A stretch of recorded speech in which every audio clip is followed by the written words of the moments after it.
And with that combination, we were able to pass landmark reforms in health care.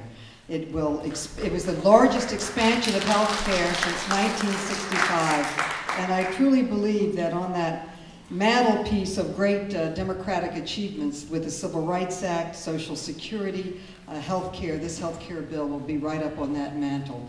And it was very thrilling to be part of it and to have a sharp pencil for the needs of New York City and New York State.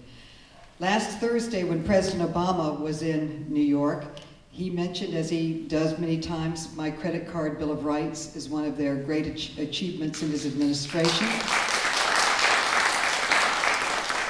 The Pew Foundation has said that it will save consumers, keep $10 billion in their wallets in 1 year alone. And the Federal Reserve joined me in supporting it and called the practices unfair, deceptive, and anti-competitive. I've been working on that bill for many years and fighting special interests to make that become a law, and I was thrilled when last Memorial Day, right before Memorial Day, the President signed it into law and gave me the pen that he used to sign it. As a leader in the women's movement and as a former co-chair of the Women's Caucus, I have always championed rights for children and women, and am proud to have authored, along with Connie Morella, the expansion of Medicare to cover annual mammograms, pap smears, and bone density tests. The Violence Against Women Act was also a great achievement, and my bill to expand and fund the backlog, processing the backlog of DNA, was literally made into a movie called the Debbie Smith Act, and has been called the most important anti-rape prevention bill in history.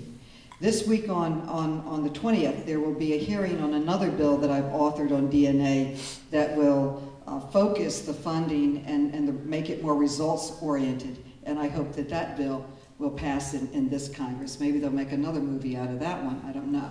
But anyway, we're working hard on it and trying to make it happen. As all of you know, all politics is local.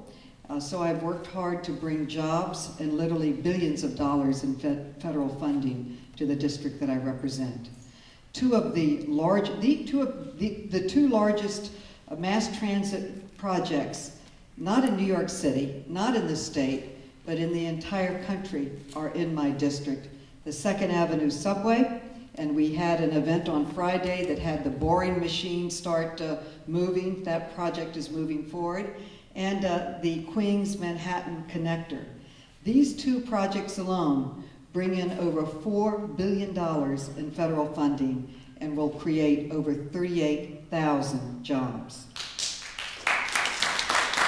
And this builds on the project that Congressman Matten, former Congressman Matten, and I worked on to connect Queens and Manhattan with the 63rd Street tunnel into 21st Street. That was a $600 million project that's been completed, and we are now working with the city with a $54 million project to beautify the 31st Street corridor, which is the entrance into Queens.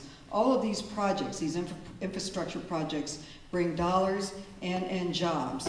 And economists have estimated that for every dollar spent, they generate $1.59 in additional economic activity to help our city during this time of economic recession.